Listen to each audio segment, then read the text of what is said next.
गोविंदा सहस्र वक्रदी सहस्र नयन तू अनंत बोल का विचक्षण रसना झाल्या चिरून दोन सहस्र तयाच्या. असा असणारा शेष महाराज ज्या शेषानं प्रयत्न केला होता भगवान श्री विष्णूचं वर्णन करावं, पण त्याचे जीवीचे 2 तुकडे झाले तरी सुद्धा त्याला भगवंताचं वर्णन करता आलं नाही. मग लाजून चतुर्श्रवा शय्या झाली तुझी रमाधवा निगम बोल का बरवा नीती म्हणून तटस्थ.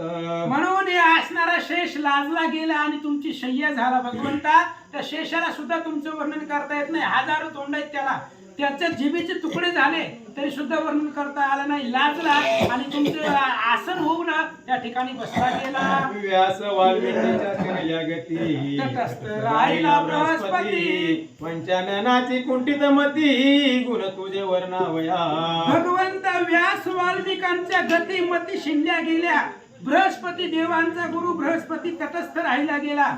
आणि जे काय असणारी 95 रूपी असणारी सिंह आहे भगवा, जी काही बुद्धी आहे ती बुद्धी सुद्धा कुंठित झाली तरी तुझं वर्णन करता आलं नाही. तुझे गुण लक्षणाची आकाश ते व्यासादी कवडती राजहंस भेदीत गेल्या समास ज्याच्या मतीच सीमा नाही. भगवंता तुमच्या स्वरूपाचं वर्णन करणं म्हणजे तुमचं स्वरूप म्हणजे आकाश आहे आणि त्या आकाशामध्ये भरारी घेतली हंस पक्षानं. ते हंस म्हणजे कोण आहेत?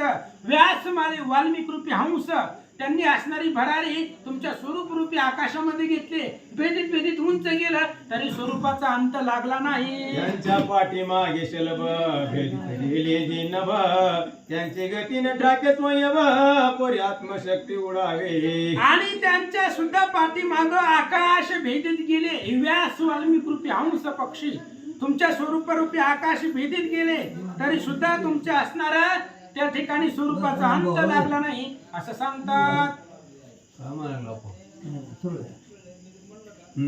कळणी निराळाचा अंत शक्ती ऐश्वर्य क्रमित तैसा हरी प्रताप अद्भुत पर्यतामती वर्णावा. आकाशाचा अंत लागत नाही. लागतो का? आकाश मोजमाप करता येत नाही.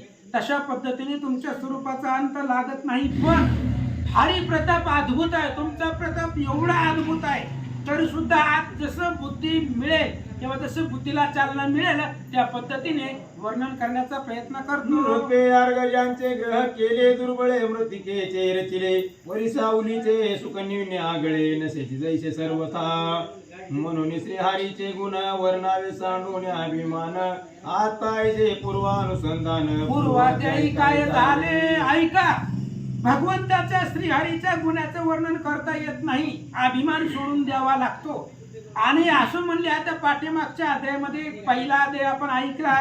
तर पहिल्या अध्यायामध्ये काय झालं ऐका.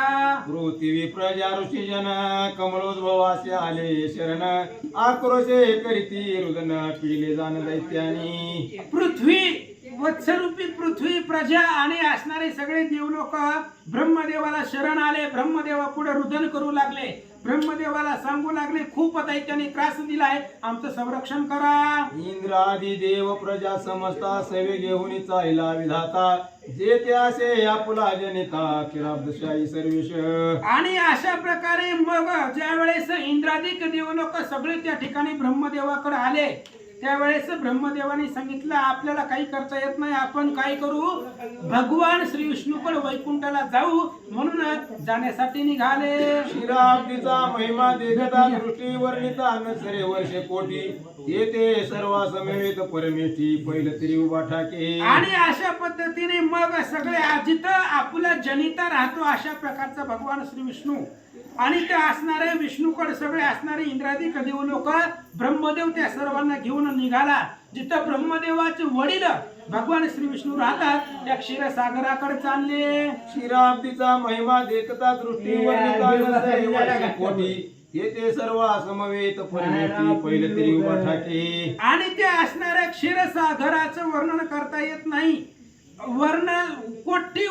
कोट्यावधी वर्ष जरी वर्णन करत बसलं तरी ते असणाऱ्या वैकुंठाचं क्षीरसागराचं समुद्राचं वर्णन करता येत नाही. असा असणारा भगवान परमात्मा ज्या ठिकाणी राहतो त्या ठिकाणाला सगळेजण निघाले. त्या अक्षराब्दीचे मध्यपीठ ते प्रभाकर विशाळ बेट लक्षानुलक्ष गावे सोबत लांबरुंद शोभत असे. आणि त्या समुद्रामध्ये क्षीरसागरामध्ये प्रभाकर नावाचं विशाल दैदिप्यमान बेट आहे.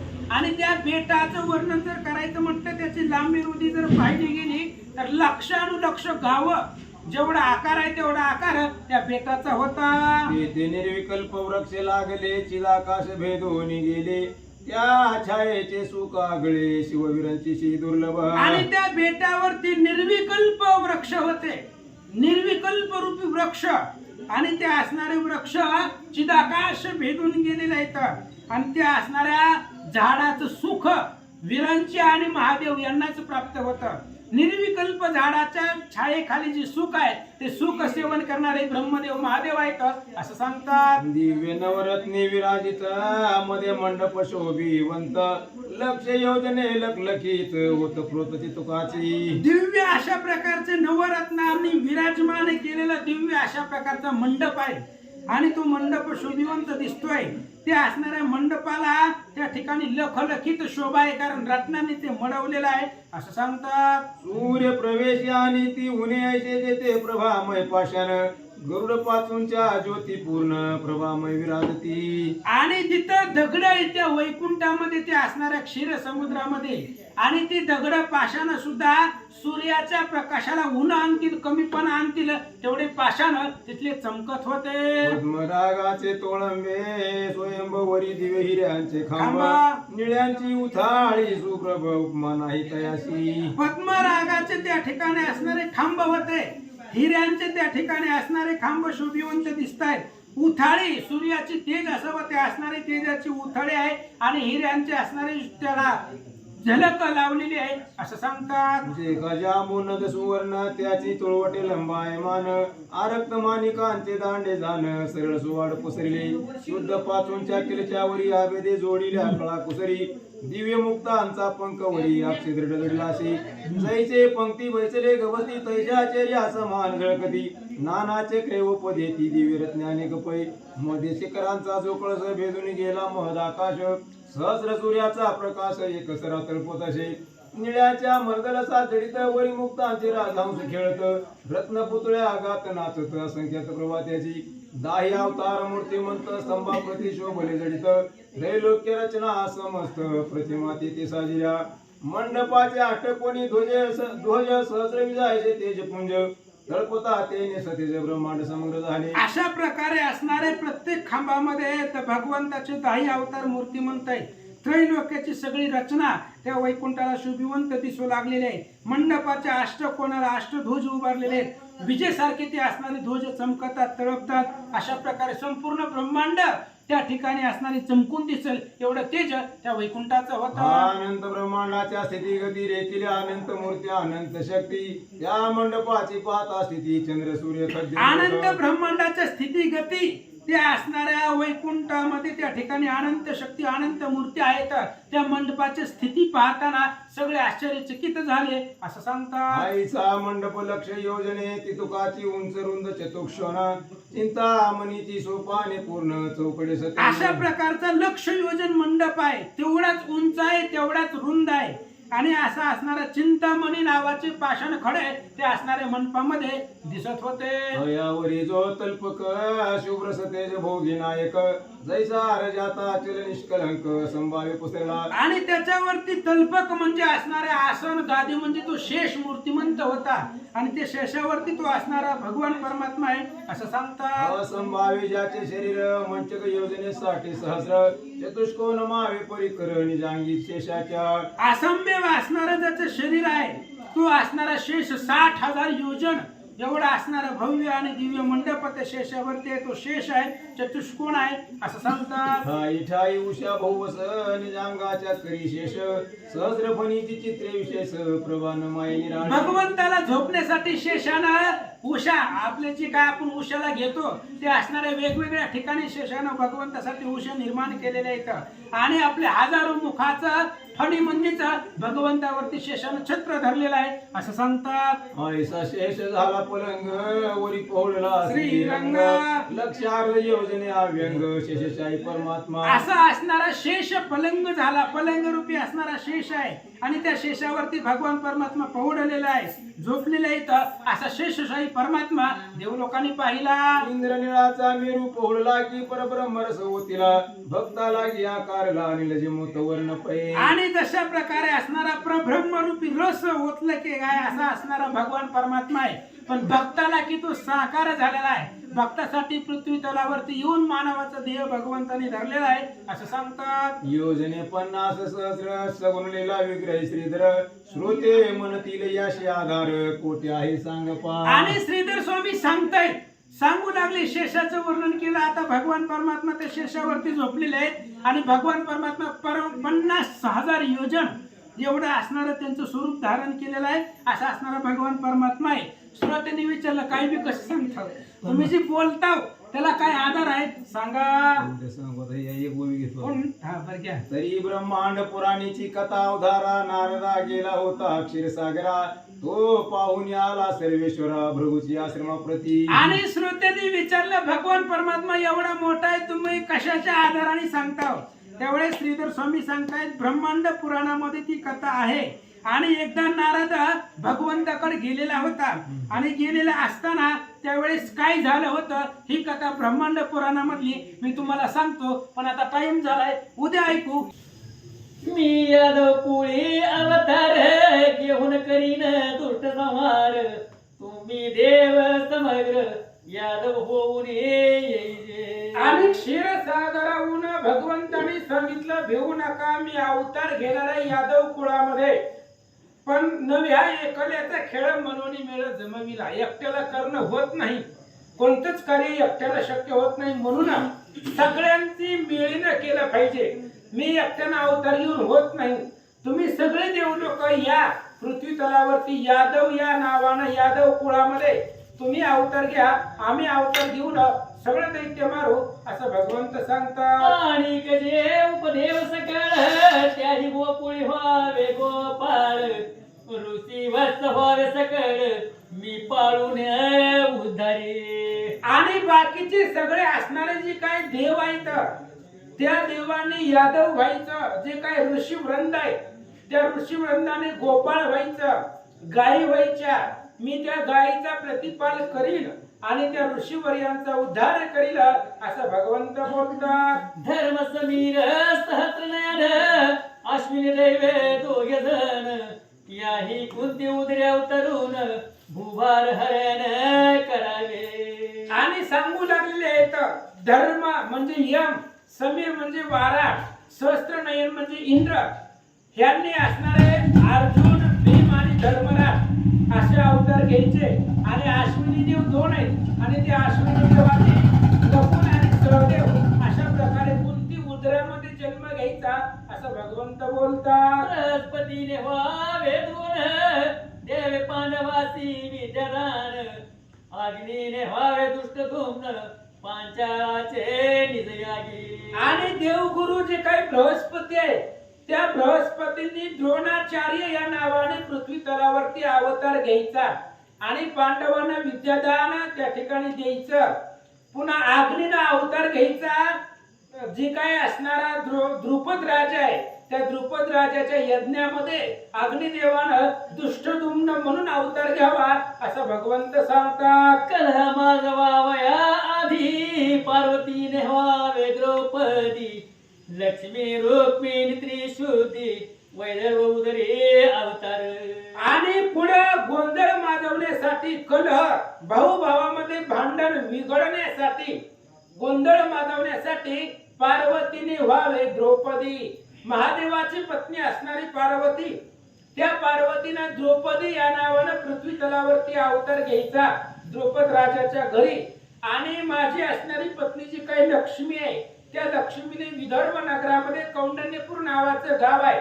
अमरावती पासून 18 किलोमीटर अंतरावरती ते गाव आहे. आणि त्या कौंडण्यपुरामध्ये लक्ष्मीनं रुक्मिणी म्हणून अवतार घ्यावा असं सांगतात. बैवर होईल संकर्षण वसुदेव देवकी दोघे जण मी त्यांच्या पोटी अवतरून करीन पावन तयासी. आणि हे असणारा जो काही शेष आहे त्या असणाऱ्या शेषानं सुद्धा अवतार घ्यायचा. शेष सुद्धा माझ्या पाठीमागे येतील आणि बलराम त्यांना संकर्षण म्हणतायत.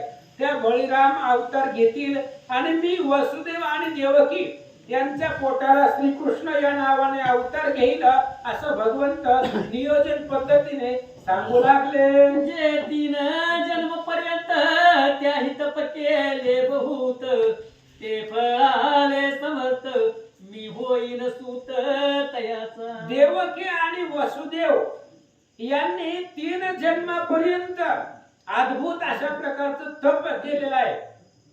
आणि त्यांच्या तप सामर्थ्यावरती त्यांच्या भावभक्तीवरती प्रसन्न होऊन त्या देवकी आणि वसुदेवाच्या उदराला मी श्रीकृष्ण या नावानं जन्म अवतार घेईल असं भगवंत बोलतात. ते शब्द देवासी कैसे वाटले की सुखाचे सागर लोटले किच्यात काशी घातले किच्यात काशी ओढले मेघ जैसे आकाशी. आणि भगवंताने अशा पद्धतीने क्षीरसागरामधून ध्वनी उठल्यानंतर भगवंताने आश्वासन दिल्यानंतर ते भगवंताचे शब्द देव लोकांना कसं वाटलं.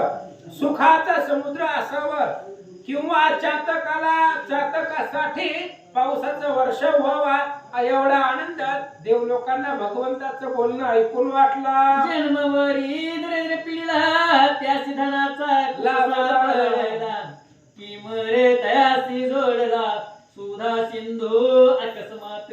जन्मभर दरिद्र्यानं पिडू लागलेला आहे आणि त्याला रस्त्यानं धनाचा हंडा सापडावा त्याला जेवढा आनंद होतो. एखादा मरत आहे आणि मरत असताना त्याला अमृताची प्राप्ती व्हावी आणि जीवदान मिळावं त्याला जेवढा आनंद होतो तेवढाच आनंद देव लोकांना वाटला.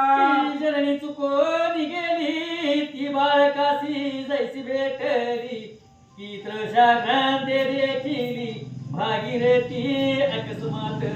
जेव्हा एखादी असणारी आई आपल्या लेकरापासून दूर गेलेली आहे आणि आपल्या आईला लेकरू सापडावं तिला जेवढा आनंद होतो.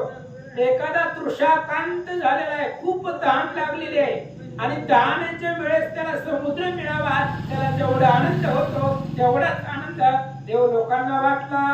जन्मनाशी आले नयन की रोगी जोडीले दिव्य रसायन की वनात जळत पूर्ण अद्भुत घन वर्षला. किंवा जन्मांध आहे जन्मापासून आंधळ आहे आणि त्याला डोळे यावे. एखादा रोगिष्ट आहे आणि त्या रोगिष्टाला दिव्य अशा प्रकारचं त्या रोगावरचं औषध मिळावं. एखादा वनव्यामध्ये सापडलेला आहे आणि आकाशामधून पावसाचा वर्षाव व्हावा यांना जेवढा आनंद वाटतो तेवढा आनंद देव लोकांना झाला. वाचवावया लक्ष्मण हामून त्यानी रे गिरिद्रोण वानर सुखावले देखोन तैसेच देव हर्षले. किंवा रामायणामधील दृष्टांत श्रीधर स्वामींनी सांगितला. लक्ष्मणाशी लागली जेव्हा शक्ती गिरिद्रोण आणला नुगवता गवस्ती 100 गावे आपांपती धांगे माझी उडाला. श्रीधर स्वामींचीच वाक्य राम विजय ग्रंथामधली ओवी आहे. ज्या वेळेस लक्ष्मणाला शक्ती लागली त्यावेळेस हनुमंताना द्रोणागिरी पर्वत आणला लक्ष्मणाला उठवलं. त्यावेळी वानरांना जेवढा आनंद झाला तेवढाच आनंद देव लोकांना वाटला. देखून आनंद भरत तैसीच देव समस्त ब्रह्मानंदे कुंडले. 14 वर्ष 14 दिवसापाठी भगवान श्रीरामचंद्र वनवासाला गेले आणि वनवासाला जाऊन 14 वर्षानंतर रामचंद्र परत अयोध्येमध्ये आले. त्यावेळेस भरतजींना खूप आनंद वाटलेला होता आणि तेवढाच आनंद भगवंताचे शब्द ऐकून देव लोकांना वाटला. आनंद झाला सकळा देव पावले सोथळा चिंतेचा दुष्काळ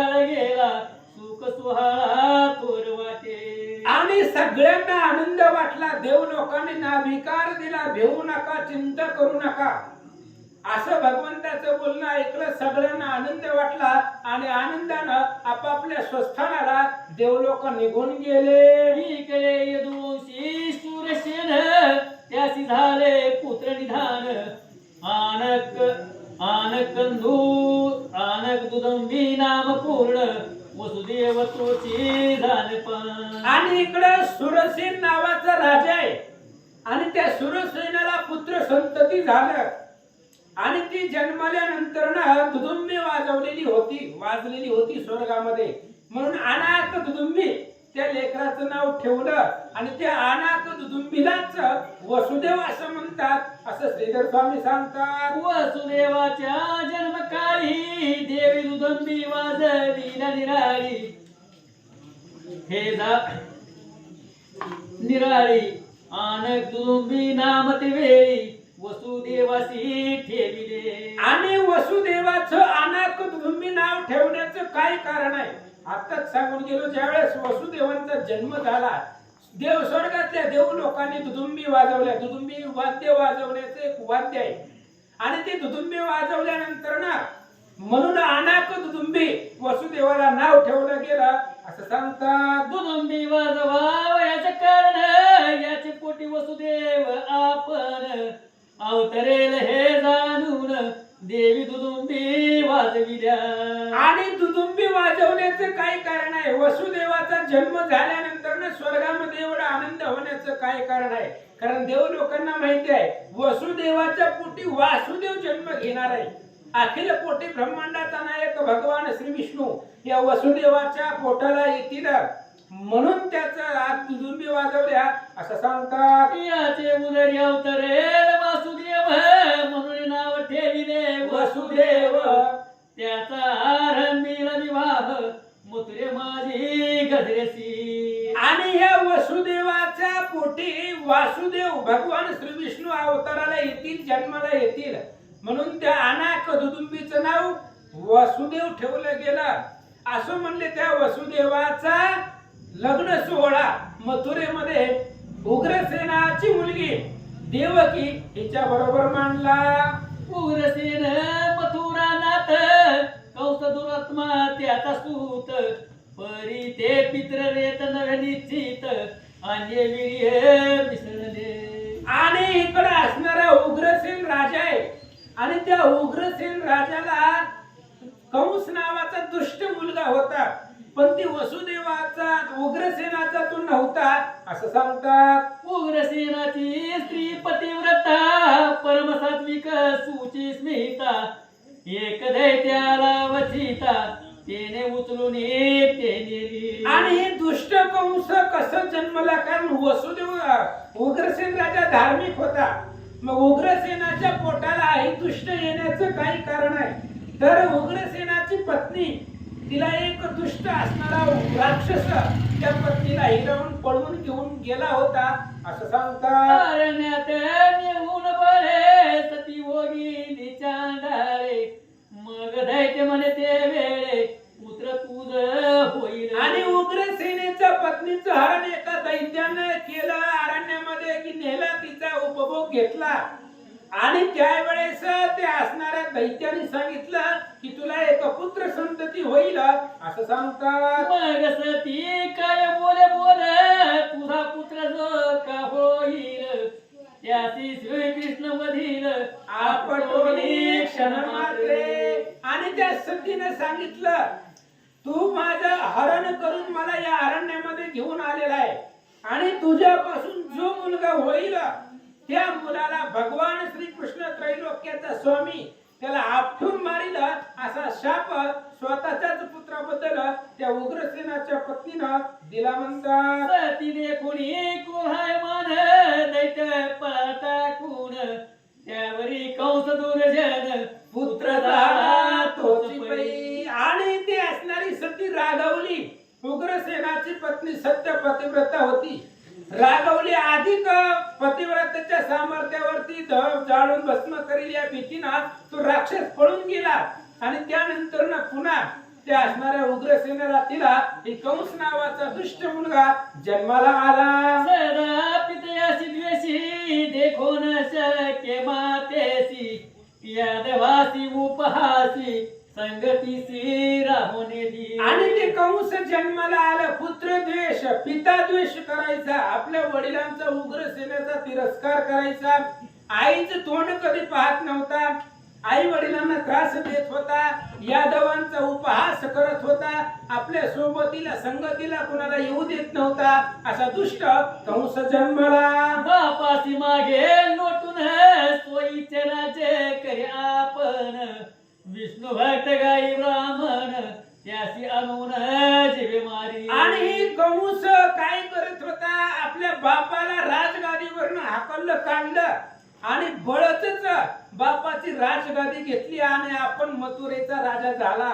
गायी ब्राह्मण शोधून शोधून आणायचं, त्यांना मारायचा, विष्णू भक्ताचा वध करायचा, एवढं पाप कंस करू लागला. दैत्य जे का दुष्ट दुर्जन त्याची केल्या पुले प्रधान गावातून गेलं सज्जन अधर्म पूर्ण वर्तला. आणि जे काही असणारे दैत्य आहेत, दुष्ट दुर्जन, जे काही राक्षस आहे, ते राक्षस कंसानं आपले प्रधान केले, आपले जवळचे केले, आप्तपणा केले. त्यामुळे गायी ब्राह्मण सात्विक जन ऋषी मंडळी सज्जन लोक त्या असणाऱ्या मथुरेमधून निघून गेले. नरकीचे राहणार किडे त्याची दुर्गंधीच बहु आवडे विष्टा देखून सूर वाढे काक जैसा दुरात्मा. उदाहरण दिलं, कारण जे काही वाईट लोक असतात त्यांना वाईटच आवडतं. नरकामध्ये राहणारे किडे त्यांना दुर्गंधीच आवडते, त्यांना सुगंधीमध्ये येऊ वाटत नाहीये. आणि विष्ठा बघितल्यानंतर ना जसा कावळा त्या ठिकाणी निघून जातो, तशा पद्धतीने सगळे संत साधू सज्जन तिथून निघून गेले. जो मद्यपी दुर्जन त्यासी नावले तत्वज्ञान की देवा भीता लागून नावले दिन सर्व. एखादा मद्यप्राशन करणार आहे, त्याला तत्वज्ञान ऐकत नाही, पोथी पुराण ऐकू वाटत नाही, त्याला ते मध्यच गोड लागतं. घुबड आहे घुबड, त्या घुबडाला दिवस आवडत नाही, दिवस उगवला की ती घुबड त्या दिवसाला बघू शकत नाही, असं सांगतात. कृपणासी नावले धर्म त्रिलोकदाना आवळे सत्कर्म निंदकासी नावळे प्रेम भजन मार्ग सर्वता. कृपणाला धर्म आवडत नाही, चेंगट आहे, त्याला धर्म करू वाटत नाही, दान देऊ वाटत नाही, स्त्री लोकाला सत्कर्म करू वाटत नाही, निंदकाला प्रेम आवडत नाहीये, असं सांगतात. कीर्तन आवळे भूत प्रेता दुग्धन आवळे नवज्वरिता तेवारासी तत्वता जपा अनुष्ठान न आवळे. कीर्तन पोथी पुराण भूत प्रेतांना आवडत नाहीये, तिथे असणाऱ्या जिथं भगवंताचं भजन कीर्तन चालू आहे तिथं भूत प्रेत येत नाहीत. पुन्हा अजून त्या ठिकाणी असणारे सांगितलं गेलं, दुग्ध आहे, दूध आहे, ज्याला हिवताप झालेला आहे त्याला असणारं दूध त्या ठिकाणी आवडत नाही. टवाळे, टिंगल टवाळे करणाऱ्यांना जप अनुष्ठान आवडत नाही, असं सांगतात. तैसे कंसे मथुरीस केले धर्म सत्कर्म बुडाले दैत्य अवघे मिळाले कंसा भोवते सर्वदा. आणि तशा प्रकारे कंसाने केलं, सगळे असणारे दैत्य जे आहेत ते दैत्य एकत्र केले, आपले प्रधान केले, आणि जी काय असणारे सज्जन लोक आहेत ती मथुरा सोडून निघून गेले. पुष्टिक आणि चानुर केशी प्रलंब आघासूर जळासूर दुराचार असुरासूर पापात्मा. आणि कंसाने काही दैत्य मिळवले, त्याच्यामध्ये मुष्टिक चाणूर आपले प्रधान केले. आगासूर आहे, केशी आहे, प्रलंबासूर आहे, असुरासूर आहे, जळासूर आहे, अशा प्रकारे पापात्मक राक्षस जवळ केले. कागासुरानिक खर शरतोषल धेनुकासूर परावणेर दयानिकसूर योमासूर महाक्रोधी. कागासूर आहे, बकासूर आहे, पुन्हा अजून असणारे धेनुकासूर आहे, केशी आहे, प्रलंब आहे, आघासूर आहे, अशा प्रकारचे असणारे राक्षस कंसाने जवळ केले. परम सुंदर लोकमान्या उग्रसेनासी झाली कन्या देवकी नामे परमधन्या सर्व लक्षणी युक्त जे. आणि उग्रसेन राजाला सुंदर अशा प्रकारची मुलगी त्या ठिकाणी जन्माला आली आणि तिचं नाव देवकी होतं. देवकी ठेवलं. जगतामध्ये अतिशय सुंदर होती असं सांगतात. जैसा शुक्र पक्षीचा चंद्र तैसी ती वाढे सुकुमार देखो ने उपवर वसुदेवर नेमिला. आणि उग्रसेनाची मुलगी देवकी तशा प्रकारे पक्षी चंद्र वाढतो. कृष्ण पक्ष शुक्ल पक्षाला चंद्र वाढत जातो तशा पद्धतीने देवकी वाढत गेली. आणि वयामध्ये आल्यानंतर लग्न करण्याचा विचार उग्रसेनाचा होता. म्हणून देवकीसाठी शूरसेन राजाचा मुलगा वसुदेवा नेमला गेला. नीलभारेशी शूरसेन मथुरेच्या आला करावया लग्न सामोरे जाणून कंस उग्रसेन सीमांत पूजा त्या केली. आणि देवकीचं वसुदेवाचं लग्न करायचं म्हणून वसुदेवाचे वडील शूरसेन राजा वसुदेवाला घेऊन मथुरेमध्ये आले. कंस देवकीचा भाऊ आहे त्याच्यामुळे आपल्या बहिणीचं लग्न आहे म्हणून कंसालाही आनंद वाटत होता. वाईट जरी असला तरी तो असणारा बहिणीचं लग्न होतं म्हणून त्यालाही आनंद वाटत होता.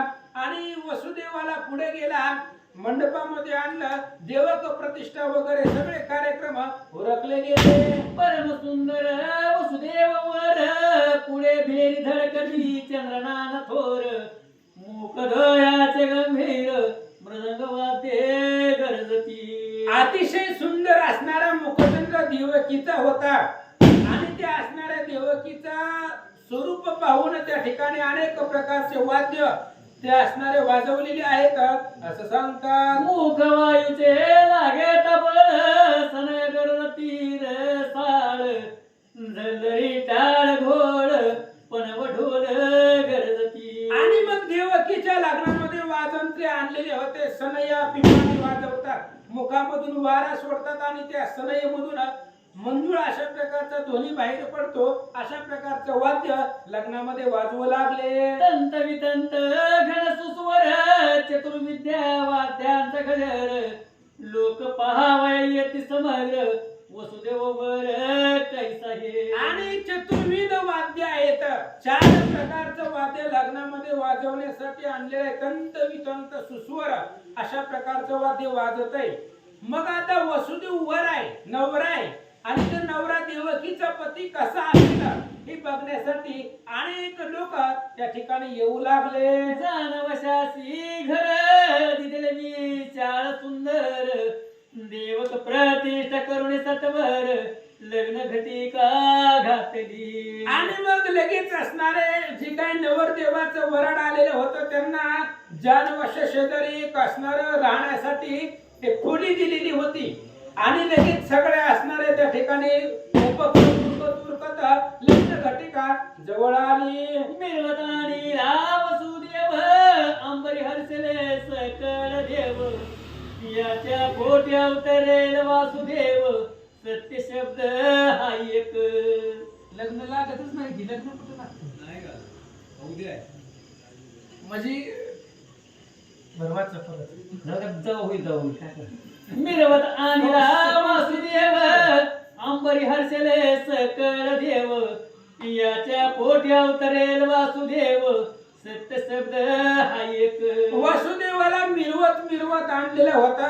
आता नवरा होता तो त्याच्यामुळे त्याची असणारी मिरवणूक काढीत लग्न मंडपाच्या जवळ आणलेलं होतं.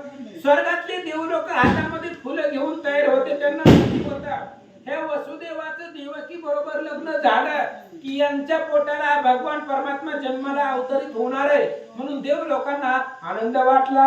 ज्याच्या पोटी येईल जगत जीवन त्याची पूजा करी उग्रसेन येता वेद पाणी ग्रहण केले बहुत आनंदे. ज्याच्या पोटाला भगवान परमात्मा येणार आहे त्याची पूजा उग्रसेन करू लागलेला आहे वसुदेवाची. आणि मग त्याची पूजा केली. पाद्य पूजा ओरखली. देवकी प्रतिष्ठानची काय असणारे कार्यक्रम आहे सगळे उरकले गेले.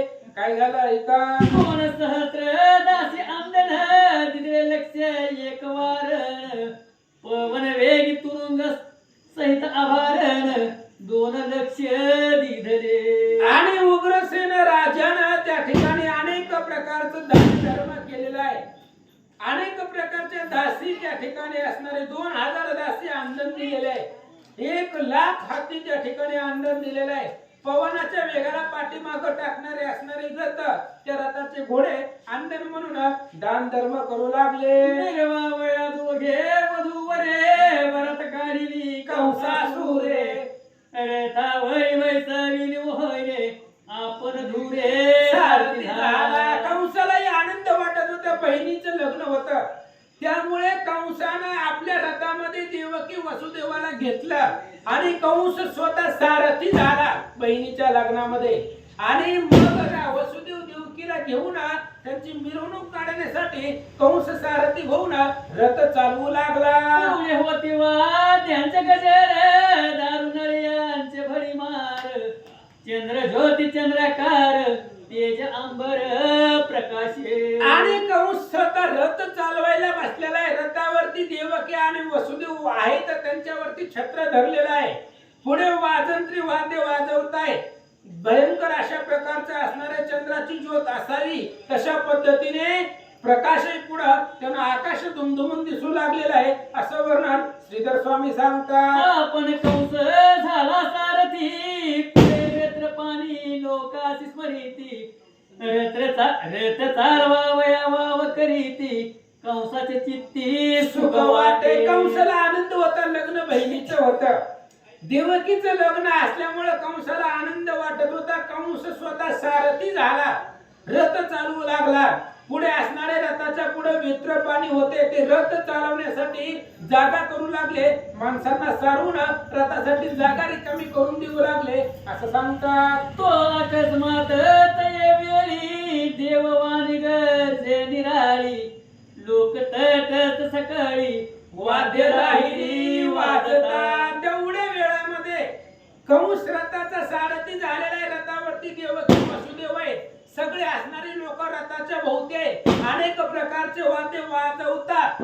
एवढ्या वेळामध्ये आकाशामधून त्या ठिकाणी ध्वनी आकाशवाणी झाली. आकाशामधून आवाज आला आणि काय आवाज येतोय ऐकण्यासाठी वाद्य वाजवण्याचे राहिले, सगळे तटस्थ ऐकू लागले. म्हणे रे कंसा निर्दैवा खळा धरतोसी बहुत हावा परी देवकीचा पुत्र आठव तुझ वदील निर्धारे. आणि आकाशाची वाणीने सांगू लागली, ऐका. कंसाला सांगू लागली, कंसा, ज्या बहिणीचं लग्न तू एवढ्या थाटामाटाने करतोय, ज्या बहिणीची मिरवणूक तू असणाऱ्या गावामधून काढतोय, लक्षात ठेव, त्याच बहिणीचा 8वा मुलगा तुला मारणार आहे, असं आकाशवाणीने सांगितलं. ऐसे ऐकता प्रमाणे कंस कला अंतकरणी म्हणे आता कासयाची भगिनी टाकू वधूनी येधवा. आणि ज्यावेळेस आकाशवाणी झाली, आकाशाचं ऐकलं, आकाशवाणीचं बोलणं ऐकलं, कंस घाबरला. कारण जर आपणच राहणार नाही तर बहीण कुणाची आहे म्हणली, होय, आपणच जिवंत नाही राहणार तर बहिणीला काय करायचंय. म्हणून त्या असणाऱ्या देवकीला मारूनच टाकावं एवढा राग कंसाला आला. वेणीची देवकी धरिली असडून रथा खाली जैसी रंबताडीली शिवडदंडे वारणे. लगेच कंस त्याच रथाचा सारथी पण करत होता.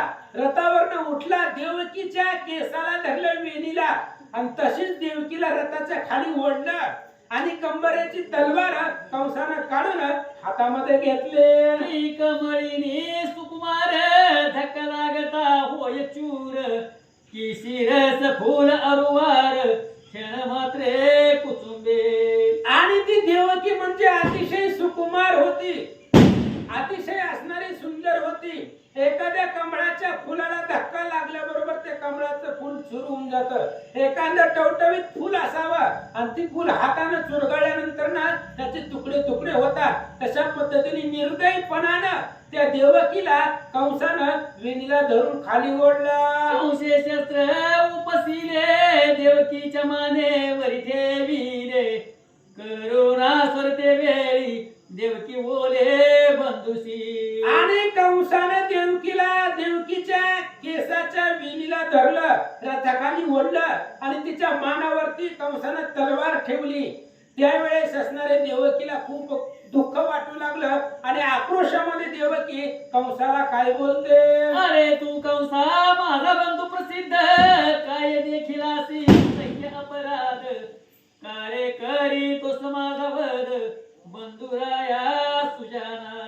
आणि त्यावेळेस देवकीनं बोलायला सुरुवात केली, म्हणले भावईस तू माझा पाठीराख आहे. प्रत्येक भावाचं कर्तव्य असतं बहिणीचं संरक्षण करणं.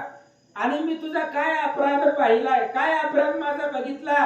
कंसा जगतामध्ये तू माझा प्रसिद्ध भाऊ आहे, माझा पाठीराख आहे, आणि काय अपराध माझा पाहिला म्हणून मला मारायला? असं देवकी केविल वाणीनं बोलू लागली. अरे तू माझा कैवारिया, का कोपलासी कंसराया, म्हणून देवकीला गे पाया, करुण सोरे रुदन करी. आणि देवकीने बोलायला सुरुवात केली, तू माझा पाठीराख आहे, बंधू आहे, माझ्यावरती संकट आल्यानंतर तूच वेळोवेळी माझी सुटका करतोस, आणि आज माझ्यावरती का रागवलास?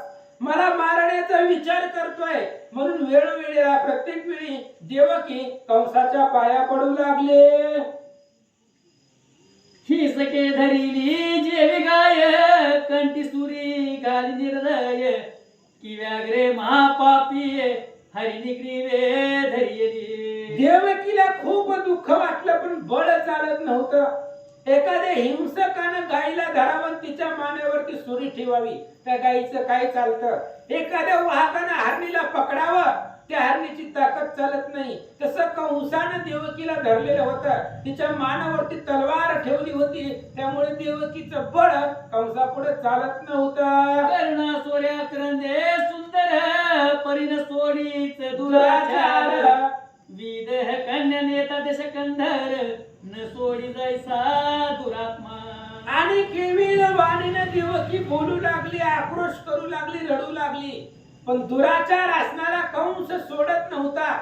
जसं उदाहरण दिलं रामायणामधलं, रावण सीतेला घेऊन जात होता, सीता ही आक्रोश करत होती, रडत होती, धावा करत होती, पण रावणानं सीतेला सोडलं नाही. तशा प्रकारे दुराचार कंस देवकीला सोडत नव्हता. देव कोणी देव कीच करुणा, अश्रू आले जनाच्या नैना, परम खेद उग्रसेना, दुःखार्णवी बुडत असे. श्री गणेशाय नमः. ओम नमो शिवाय नमः. श्री प्रभू रामचंद्राय नमः. देखुनी देवकीची करुणा, अश्रू आले जनाच्या नयना, परम खेद उग्रसेना, दुःख नवी बुडत असे. देवकीचा आक्रोश पाहिला गेला, देवकीचं दुःख पाहिलं गेलं. जे काय असणारे बघणारी लोक होती, जन होता, लग्नाला आलेली लोक होती, त्यांच्या डोळ्यामधून पाणी वाहू लागलं. उग्रसेनाला खूप दुःख वाटलं. आपली एकुलती एक मुलगी आहे, आवडती आहे, लाडकी आहे, आणि त्या मुलीच्या लग्नामध्ये काय हाल हा कंस करू लागलाय. त्याच्यामुळे उग्रसेनालाही दुःख वाटलं. मने रे कंसाच्या डाळा, का वदिसी माझी वेल्लाळा, माझ्या गळ्याची चंपकमाळा, रुळत पडली भोतळी. आणि उग्रसेन कंसाला बोलू लागला, दुष्टा, अरे माझी असणारी वेल्लाळ बाळ आहे, माझं लेकरू आहे, आणि माझ्या लेकराला का मारायला लागलाय, का तिला त्रास देतोय? माझ्या गळ्यातील माळा म्हणजे ही असणारी देवकी आहे, आणि आज जमिनीवरती लोळत पडले, असं उग्रसेन बोलतात. माझ्या हृदयीचे दिव्य रत्न, लज्जा पंक्ती गेले बुडून, माझे सुडाळ मुक्त जाण, गावागीत पडिले. अरे ही देवकी म्हणजे माझ्या हृदयाचं रत्न आहे, आणि ती असणारं हृदयातील रत्न त्या आज जमिनीवरती पडलं गेलं. माझा असणारा जीव प्राण म्हणजे ही देवकी आहे, आणि आज जमिनीवरती किविलवाणी अवस्थेमध्ये पडले. उग्रसेन बोलतात. माझी सुकुमार सुमन कळी, पडली जनांच्या पायातळी, कबरीवरी पडली धुळे, म्लान मुख दिसत असे. आणि माझ्या हृदयाची कळी आहे, आणि ही असणारी देवकी रूपी कळी आज लोकांच्या पायावरती पडलेली आहे, जमिनीवरती पडलेली आहे, आणि त्या कळीला तू त्या ठिकाणी चिरडण्याचा, मारण्याचा प्रयत्न करतोय, असं उग्रसेन बोलतात. उठली शिरांची मुक्त जाळी, बिजवरा पडला भूमंडळी, वदन चंद्राला गेली धुळे, मुक्त विकुरली कंठीची. आणि देवकी ज्या वेळेस रथाखाली ओढली गेले देवकीला, त्यावेळेस तिच्या गळ्यामध्ये रत्नाचा हार होता, तो हार जमिनीवरती पडला. तिचा मुखचंद्र चंद्राला लाजवेल असा मुखचंद्र देवकीचा होता आणि ते असणाऱ्या मुखावरती जमिनीवरची धूळ लागली असं सांगतात. झाला एकची हाहाकार रडती समस्त नारी नर रथाखाली सुरसेन कुमर उलटा कोणी पातला. एकच हाहाकार झाला लग्नामध्ये. आता थोड्या वेळामध्ये लग्न होणार होतं.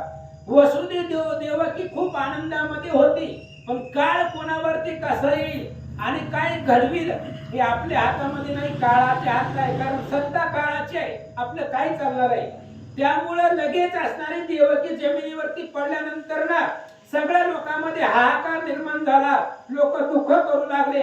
वसुदेवाने रथावरनं खाली उडी मारली. काय करतात? येऊन धरितो कंसाचा हात मने त्रिवदिता पाप बहुत या पापासी नाही गणित धर्मशास्त्र बोलिले. आणि देवकीला रथाखाली ओढलेलं होतं. कंसानं मानेवरती तलवार ठेवलेली होती. एकाच गावामध्ये देवकीला मारण्यासाठी कंसानं हात उघडला. तेवढ्या वेळामध्ये वसुदेवानं रथाच्या खाली उडी टाकली.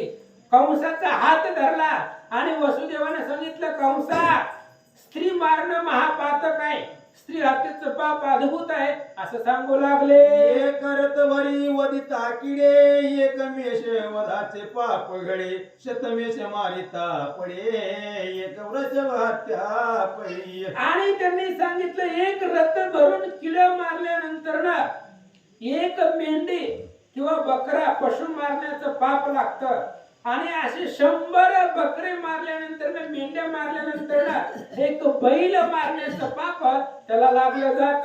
शतवृषभ वदिले एका गोहत्येचे पाप घडले 100 गोवधाहुनी आगळे ब्रह्महत्येचे पाप ते. आणि 100 बैल मारल्यानंतर ना 100 बैल मारावं तेव्हा एक गाई मारल्याचं पाप लागतं गोहत्याचं. आणि 100 गायीची हत्या केल्यानंतर ना ब्रह्महत्याचं पातक त्याच्या मस्तकावरती बसतं. शतब्रह्म हत्यांचे पाप जाण एक स्त्री हत्या समान कंसराया तू परम सुजान स्त्रीदान मज देयो. आणि वसुदेवजी सांगतात, 100 ब्रह्महत्या काढल्यानंतर ना एक स्त्री हत्येचं पातक लागत. एवढं स्त्री हत्येचं पातक भयानक आहे. आणि कंसा, तुम्ही राजा आहात, तुम्ही सुजाण आहे, तुम्ही चतुर, सारासार विचार विवेक तुम्हाला कळतो. ही देवकी रूपी असणारं दान आज मला देऊन टाका असं वसुदेव बोलतात. कंस म्हणे हिचा पुत्र देख माझ्या जीवाचा घातक मी सवदीन आवश्यक म्हणून शस्त्र उचलिले. कंसाने सांगितलं, वसुदेवजी तुम्ही मध्ये पडू नका. बहीण भावाचं भांडण चालू आहे, तुम्ही मध्ये मध्ये कशाला येताय. ह्या देवकीचा होणारा मुलगा मला मारणार आहे. आताच तुम्ही ऐकलंय ना, आकाशवाणी ऐकली. ह्याच देवकीचा मुलगा मला मारणार आहे. मग हिला जिवंत ठेवण्यामध्ये काय अर्थ आहे. हिला जिवंत ठेवलं तर मी मरेल.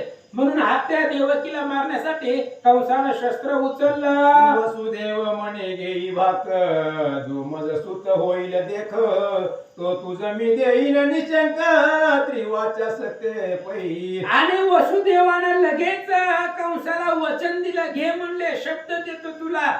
ह्या देवकीला जेवढे मी मुलं होतील ती सगळी मुलं मी तुझ्या स्वाधीन करतो. ती मुलांना मारून टाक, पण आता देवकीला असणारी माझी पत्नी होणार आहे, तिला सोडून दे.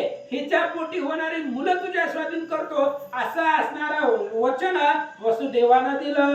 भाक देऊन त्यावेळी सोडविली ती वेळाळी अश्रू वाहती नेत्र कमळी आदोवदने स्फुंदती. आणि वसुदेवाने कंसाला शब्द दिला, भाक दिली, वचन दिलं, ह्या देवकीच्या पोटाला होणारा जो बी मुलगा आहे मी तुझ्या स्वाधीन करील असं म्हणून देवकीची सोडवणूक केली. त्यावेळेस देवकी आणि वसुदेव दोघं सुद्धा ढसा रडू लागले. सोळ्या माझी अनर्थ जैसे दुधा माझी सैदैव पडत की दिव्यांना माझी कालवत विष महादुर्धरते. आणि या 16 होता महाराज, लग्न होतं आणि या लग्नामध्ये अनर्थ आहे. आणि जसं दुधामध्ये त्या ठिकाणी असणारा कांजीचा मध्याचा थेंब पडावा, ते मीठ पडावा, तो दिव्य अशा प्रकारचं अन्न आहे. आणि त्या अन्नामध्ये विषाचा थेंब विष पडावं तशा पद्धतीने लग्न सोहळा होता आणि या लग्नामध्ये विघ्न ओढवलं असं सांगतात. ई सुमन शेजारू आई पौळला दिव्य मंदिरी तो ते घर अंगावरी अकस्मात पडिले. किंवा एखाद्या फुलाच्या गादीवरती झोपलेला आहे आपल्या घरामध्ये, फुलासारखी गादी आहे, पलंग आहे, त्याच्यावरती निवांत सुख शयनामध्ये झोपलेला आहे आणि तेवढ्या वेळामध्ये घर कोसळावं आणि घर अंगावरती पडावं, तेवढं दुःख तेवढं संकट लग्नामध्ये निर्माण झालं. द्रव्याचा घटला भला म्हणून करात घातला तो ते भुजंग प्रगटला तेने डंकी लक्षण मात्रे. किंवा सोन्याचा हांडा सापडलेला आहे आणि त्या हांड्यामधलं सोनं द्रव्य काढण्यासाठी त्या हांड्यात हात घालावा आणि त्या हांड्यामध्ये नाग असावा आणि तो साप हाताला चावावा, तेवढं दुःख वसुदेव देवकीला झालं. साधा वया जाता निधान तो वसी पडे गळा येऊन ती उपजता वैराग्य तत्वज्ञान प्रारब्ध आडवे धावत. किंवा एखादं असणारं रत्न सापडण्यासाठी शोधण्यासाठी जावं आणि काहीतरी संकट मध्ये यावं किंवा वैराग्य ज्ञान जन्मताच वैराग्य ज्ञानाची प्राप्ती व्हावी पण आपलं प्रारब्ध आडवं यावं, तशा पद्धतीने देवकी वसुदेवाला झाला. कैसे कंसे केले ते वेळा कैसे साडे कैसा सोळा भगिनी शालक उभयंताला बंदी शाळे संरक्षिले. आणि तशा पद्धतीने कंसानं केलं, कारण कंसाला जीवाची भीती आहे, प्रत्येकालाच आहे आणि आपलं मरण ऐकल्यानंतर ना कुठलं लग्न आणि कुठलं त्या ठिकाणी पाहुणं नातं सगळं जसं लग्नाच्या मांडवामध्ये जाणारे देवकी आणि वसुदेव त्यांना कंसानं बंदिवासामध्ये कारागृहामध्ये टाकला. रंग लागालो निवैता प्रती रक्षण दृढ ठेवी भोवती जैसे चंदनाची रक्षिती महाभुजंग सर्वदा. आणि मग लगेच त्यांच्या पायामध्ये बेड्या टाकल्या आणि त्या वसुदेव देवकीच्या भोवती संरक्षण ठेवलं, रक्षक ठेवले असं सांगतात. आयशी कंसे केली करणी तो देवकी झाली गर्भिणी परम चिंता वाटे म्हणी तो ती प्रसूत झाली हो. आणि अशा प्रकारे असणारे कंसानं देवकी वसुदेवाला बंदीमध्ये टाकलं. तेवढ्या वेळामध्ये काही कालावधी निघून गेला आणि त्याच असणाऱ्या कारागृहामध्ये देवकी गर्भिणी झाली पण तिला चिंता वाटू लागले. झाला प्रथमची पुत्र परम सुंदर सुनेत्र बाळ घेऊन पवित्र मुख पाहिले वसुदेवे. आणि पहिला मुलगा देवकीला झाल्यानंतर वसुदेवाला खूप आनंद वाटला. बाळ हातामध्ये घेतला आणि वसुदेवानं पाहिलं, दुःख करू लागले. मग वसुदेव बोले वचन बाळा तुझला आले रे मरण देवकीच्या नयन भरले तेव्हा सद्गदित. आणि लगेच वसुदेव बोलू लागला त्या बाळाला, जन्मलेलं बाळ आहे आणि त्या बाळाचा मुखचंद्र पाहून वसुदेव बोलतात, बाळा जन्मलास पण मरण लगेच आहे, तुला जगण्याचा चान्स नाही, संधी नाही, आता लगेच तुझं मरण आहे असं म्हणून ते बाळ उचललं आणि वसुदेव कंसाकडे निघाला. वसुदेव म्हणे प्रमाण कंसासी दिले वाकदान देवकी म्हणे नेहून अवश्य द्यावे स्वामी. आणि वसुदेवानं ते बाळ हातामध्ये घेतलं आणि देवकीला सांगितलं, आपण लग्नाच्या वेळेस त्या कंसाला वचन दिलेलं आहे म्हणून देवकीने सांगितलं, जावा आता जसं आपलं प्रारब्ध असेल तसं ही बाळ अवश्य तुम्ही कंसाकडे घेऊन जावा असं देवकीने सांगितलं. वसुदेवाने उचलले बाळ बडबडा वाहे अश्रू जळ तो कंसाशी कळले तत्काळ आणि बाळ मात्रे. आणि लगेच वसुदेवानं त्या बाळाला उचललं. आता नुकतं जन्मलेलं ते बाळ आहे आणि लगेच त्या बाळाला घेऊन वसुदेव कंसाकडे निघाला. जात असताना रस्त्यामध्ये त्या बाळाचा मुखचंद्र पाहिला, डोळ्यामधून पाणी वाहू लागलं. कंसाला समजलं, लगेच कंस काय करू लागला. ओ देवकी म्हणे वसुदेवा तुम्ही पुत्र ते न्यावा जरी कृपाली बंधुवा तरी एवढे सोडिले की. आणि देवकीने सांगितलं वसुदेवाला, म्हणले लेकरू बाळ घेऊन जावा तुम्ही मामाकडे. जर बाच्याला बघून मामाला खीव आली तर असणारा कंस मामा या लेकराला पाहून मुखचंद्र पाहून याला सोडून देईल. तुम्ही लेकरू घेऊन जावा कंसाकडे. ह्या सुंदर बाळाला पाहून जर कंसाला मनामध्ये लेकरामध्ये दया प्रेम निर्माण झालं तर या लेकराला कंस सोडिला अशा आशेनं देवकीनं परवानगी दिली. बाळ घेऊन वसुदेव चालिला परममुख चंद्र उतरला वाई तैसीच श्रंखळा वाजे खळखळा चालता. बाळ घेऊन वसुदेव निघाला. खूप दुःख आहे. आता जन्मलेलं बाळ लगेच मरणासाठी द्यायचं ना आपल्या समोर त्या बाळालाही कंस मारून टाकणार आहे. त्याच्यामुळे रस्त्यानं जात असताना डोळ्यामधून पाणी वाहू लागलं. पायामध्ये शृंखला बेड्या तशाच होत्या आणि त्या शृंखलाचा आवाज येत होता. मश्रू केश बहु वाढले नखाचे गुंडाळे वळले अंग परम मळले शेने घोळीले मुक्त जैसे. वसुदेवाची अवस्था आहे तो असणाऱ्या लग्नाच्या दिवसापासून तो कारागृहामध्येच होता. त्यामुळे दाढी मिशा केस वाढलेले होते. नख त्या ठिकाणी वाढलेले होतं. अंग त्या ठिकाणी मलिन झालेलं होतं. कधी आंघोळ नव्हती अशी अवस्था वसुदेवाची होती. के तुने व्यापिला दिनकर की राहुने आच्छादिला शिराब्दी पुत्र तैसा वसुदेव पवित्र जाता दिसे म्लान पै. म्लान अशा प्रकारे वसुदेवाचा चेहरा दिसू लागला.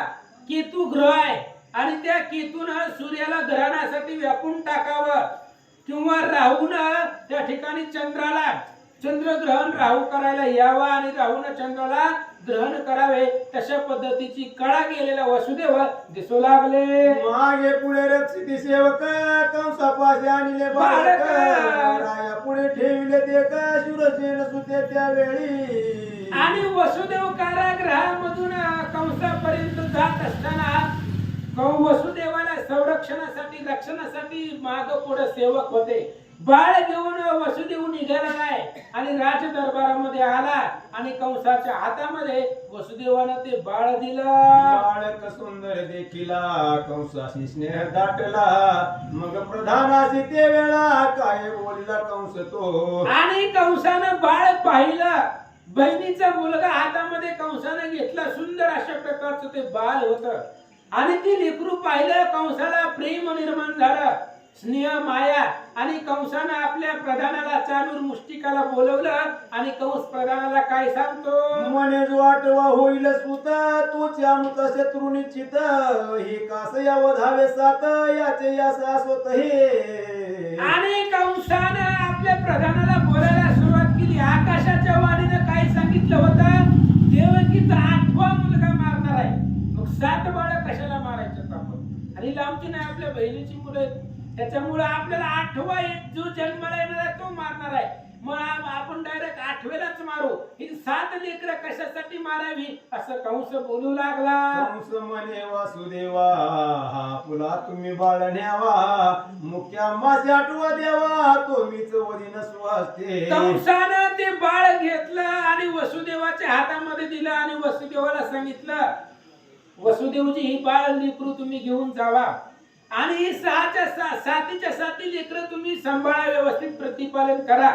पण ज्यावेळेस 8वा मुलगा तुमच्या जन्माला येईल त्यावेळेस त्या 8व्या मुलाला माझ्याकडे द्या. मी स्वतःच्या हाताने त्या 8व्याला मारणार आहे असं सांगू लागला. आईशी ऐकताची उत्तर परतला सुरसेन कुमार मनी म्हणे नवल थोर खळाशी उपजला सद्भाव.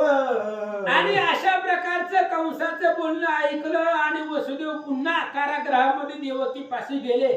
पण जात असताना कंसाच्या मनामध्ये विचार आलेले ती खळ आहे वाईट आहे दुर्जन आहे आणि याला प्रेम कसा निर्माण झाला. मने गोळ कैसे झाले हलाहल जात वेद कैसा झाला शीतळ पन्नगाच्या मुखीची गरळ सुधार सतल्य झाली की. आणि वसुदेवजी बोलतायत विष गोड कसं झालं अग्नी थंड कसा झाला किंवा सापाच्या मुखामधून निघालेली विषाची गरळ ते अमृतासारखी शीतल कशी झाली असं सांगतात. पाषाणाचे हृदय द्रवले वृश्चिके साधू पण धरिले कंठ कसे जे निवाले अंगाज वाटते की. किंवा पाषाणाला पाणी पाझर कसा फुटला. हे कंस म्हणजे पाषाणासारखं हृदय होतं त्याचं. दगडाला पाझर कसा फुटला. विंचून साधू पण विंचूचा स्वभाव धरतीसला की चावायचा आणि त्या विंचून शांत क्षमा कशी धरली गेली अशा प्रकारे सांगतात. मध्य पियासी उपजले ज्ञान हिंसक झाला दया घन महाकृपणे सकळ धन दानाज दिले की. व्याघ्रे धरली आज शांती कळाशी उपजली हरिभक्ती वज्रधार निश्चिती नम्राज वाटत असे वसुदेव वेगे त्यावेळे प्रवेशला हो बंदी शाळे देवकी पाशी बाळ दिदले सांगितले ते वर्तमान आणि अशा प्रकारचा विचार करत करत वसुदेव कारागृहामध्ये देवकी पाशी चाललेला आहे. जात असताना त्याच्या मनामध्ये विचार आलेले होते. दुष्ट दुरात्मा कंस आहे, पण त्याला माया आणि प्रेम कसं निर्माण झालं, जाऊ द्या म्हणले, असू द्या.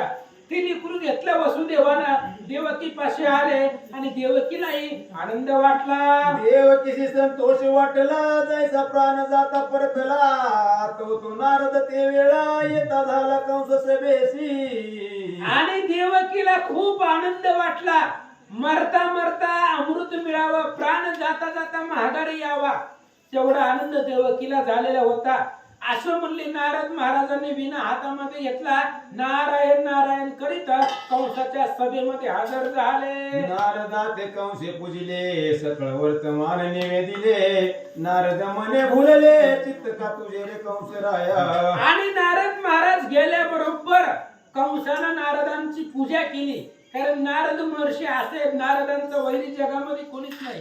देवाकडे बी गेलं तरी नारदांना मान आहे आणि राक्षसाकडे जरी गेलं तरी नारदांना मान आहे. नारदजी गेल्याबरोबर कंसाने नारदांची पाद्य पूजा केली, घडलेला सगळा प्रकार सांगितला.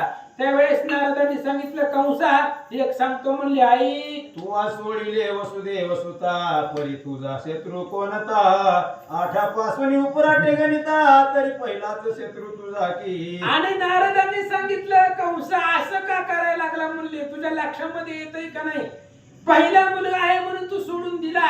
अरे पण ह्या 8 मुलामधला नेमकं कोणचा 8वा आहे कळणार आहे का? 8 पासून उलट मोजतीय, 8 पासून 1 2 3 4 मोजतीय, पहिलाच 8वा येत आहे. त्याच्यामुळे विचार कर, पहिला तोच 8वा असेल, 8वा तोच 8वा असेल. त्याच्यामुळे 8 मुलामधील तुला कोणता मारेल सांगता येत नाही, असं नारद महाराज बोलतात. दुसरा की तिसरा चौथा शत्रू तुझा रे तत्वता आठामध्ये तुझ्या घाता प्रवर्तेल कोण तो न कळे की. आणि नारदजींनी सांगितलं, बाबा तुला दुसरा बी मारू शकतोय, तिसरा बी मारू शकतोय, हे 8 मुलामधील कोणता बी एक मुलगा तुला मारू शकतोय. कारण 8 मुलामधली नेमका 8वा कोणता आहे हे लक्षात येत नाही. उलट मोजून गेलं तर पहिला 8वा येतोय. त्याच्यामुळं हे 8 मधील कोणताही मुलगा तुला मारू शकतो, असं या ठिकाणी नारद महर्षी बोलतात. ब्रह्मसुताचे वचन कंसे तुकाविली मान सरडा कंटक वृत्ती बैसून ग्रीवा जैसी हालवी. आणि लगेच असणाऱ्या नारदांचं बोलणं ऐकलं, कंसाला पटलं.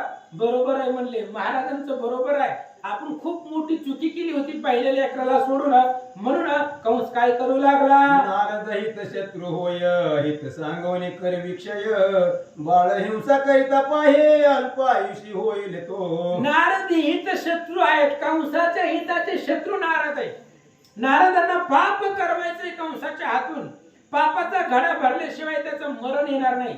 बाळ हत्या महापातक आहे आणि बाळ हत्याचं पाप नारदजी कंसाच्या हातून घडवणार आहेत आणि कंसाच्या हिताचे शत्रू नाराजी कंसाकडून पाप घडवून त्याला मारणार आहेत असं सांगतात. कुळक्षय होऊनी राज्य बुडे असे नारद सांगे निवाडे कंसाशी ती बुद्धी आवडे मने भरवे कतिले की. बाळ हत्या घडल्यानंतर ना अल्प आयुष्य होतं, मग असे सांगायचं राहिलं होतं. लहान लेकराला मारलं की आयुष्य कमी होतं आणि बाळ हत्याचं पातक नारदजी कंसाकडून घेत होते.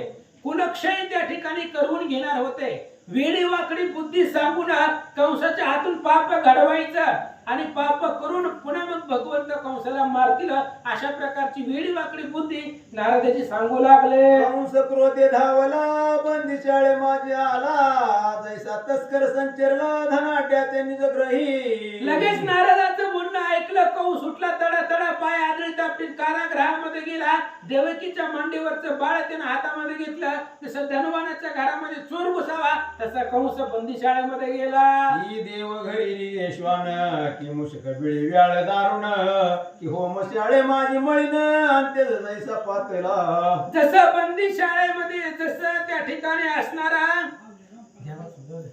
ही हरिणीचे पाडस सुकुमार न्यावयाला महाव्याग्र की गोवत्स दे कुणी सुंदर व्रक जैसा धावला ऐसा बंदी शाळे माझी आला देवकीशी काळची भासला बाळ हृदय दृढ धरला आजच्या दिला निज पल्लवे. आणि अशा पद्धतीने बंदी शाळेमध्ये कंस आला. आल्याबरोबर कंसाला बघितल्याबरोबर देवकी घाबरली. देवकीला वाटलं काळच आलेला आहे आणि म्हणून तेवढा असणारा त्रास दुःख देवकीला झाला. कंस काय करतो? कोटे गे कोटे बाळ म्हणून बोले तू चांडाळ देवकी म्हणे तू स्नेहाळ बंधुराया सुजाना. कंस आल्या आल्या देवकीला बोलू लागला. कुठे म्हणले ती लेकरू दाखव मला. देवकीने सांगितलं दादा अरे तू माझा भाऊ आहे, माझी पहिले लेकरू आहे, ह्या लेकराला सोडून दे, तू माझा पाठीरा काय स्नेहाळ आहे कृपाळ आहे असं देवकी बोलू लागले. मोठी पसरी लहान वदन एवढ देई मज पुत्र दान म्हणून धैले चरण निर्दयाचे ते देवा. आणि देवकीनं कंसापुढे पदर पसरला. पदर असणारा पसरून देवकी पुत्रदानासाठी भीक मागू लागली. कंसा एवढं पुत्रदान मला दे, माझं लेकरू आहे, माझा काळजाचा तुकडा आहे, नको मारू, तू दयाळ आहे स्नेहाळ आहे, सोडून दे. निर्दयाच्या पायात देवकी पडू लागले. कंसे बळे हात घालून बाळ धरला दृढ चरणी रडती धरणी केळी जैशी चंड वाते. आणि मग कंसानं ती लेकरू हातामध्ये घेतलं आणि त्या असणाऱ्या लेकराच्या पायाला कंसानं धरलं आणि हात वर उचलला. त्यावेळेस देवकी कंसाच्या पाया पडू लागली पण कंस ऐकत नव्हता. वारी होती चंडशीळ तिजवर निर्दय आपटिले बाळ ते छिन्न भिन्न झाले तत्काळ पक्व फळा सारिके. आणि त्या दरवाजामध्ये बंदीशाळेमध्ये मोठा दगड होता. कंसानं त्या लेकराच्या पायाला धरलं, गर गर गर फिरवलं आणि नारळ आपटावा तशा पद्धतीने त्या लेकराला दगडावरती आपटलं. देवकीच्या तोंडापुढे तिच्या डोळ्यासमोर स्वतःच लेकरू दगडावरती आपटून कंसानं मारून टाकलं. दुर्जनासी कैसी दया वाट पाड्यासी कैसी माया उपरती पैशून्यवादिया कदा काळी नव्हेची. दुर्जनाला माया येत नसते. चोरी करणाऱ्याला कुठल्याही प्रकारची त्या माया निर्माण होत नसते. अशा पद्धतीने कंस दुरात्मा आहे, दुष्ट आहे, त्याला कुठल्याही प्रकारचं माया आणि प्रेम नव्हतं. पहिले लेकरू दगडावरती आपटून मारला. असे मारून ते बाळ निघून गेला कंस खळ मागुती गरोदर झाली ती वेलाळ दुसऱ्याने प्रसूत झाली की. आणि मग पहिले लेकरू मारलं देवकीचं तिच्या डोळ्यासमोर दगडावरती आपटून कंस निघून गेला. दुसऱ्यांदा देवकी प्रसूत झाली, तिला मुलगा झाला आणि ही बातमी कंसाला कळले. होय आपण तेही मारिल्या पटून तिसरे झाले सगुण तेही मारिले क्षणार्धे. आणि लगेच दुसरं बाळ झालं. देवकीला कंस आला आणि स्वतःच्या हाताने आपटून ते दुसरंही बाळ मारलं. पुन्हा तिसरं बाळ देवकीला झालं, ते तिसरंही बाळ कंसानं मारून टाकलं. पाचवे सहावे नेटे तेही लाविले मृत्यू वाटे वसुदेवाचे दुःखे हृदय फुटे मने कर्म मोठे दुर्धर हे. आणि चौथं पाचवं असणारे लेकरू त्या ठिकाणी असणारे मारले गेले. अशा प्रकारे 5 देवकीचे बाळ वसुदेव, 6 देवकीचे बाळ वसुदेव आणि देवकीच्या पुढे कंसानं दगडावरती आपटून मारले. वसुदेव देवकीला खूप झाला, आपलं भाग्यच करंट आहे, नशिबाला दोष देऊ लागले. कंसे 6 गर्भ दिले पाप संभावे साचले गायी विप्र भक्त गांधिले थोर मांडिले पाप पहिले. आणि देवकीचे 6 गर्भ म्हणजे आता जन्मलेले बाळ हत्या त्या ठिकाणी कंसाकडून घडली गेली. देवकीची 6 बाळ कंसानं दगडावरती आपटून मारले. त्यामुळे पापाचा साठा कंसाचा वाढला गेला. गायी ब्राह्मणाला त्रास देऊ लागला.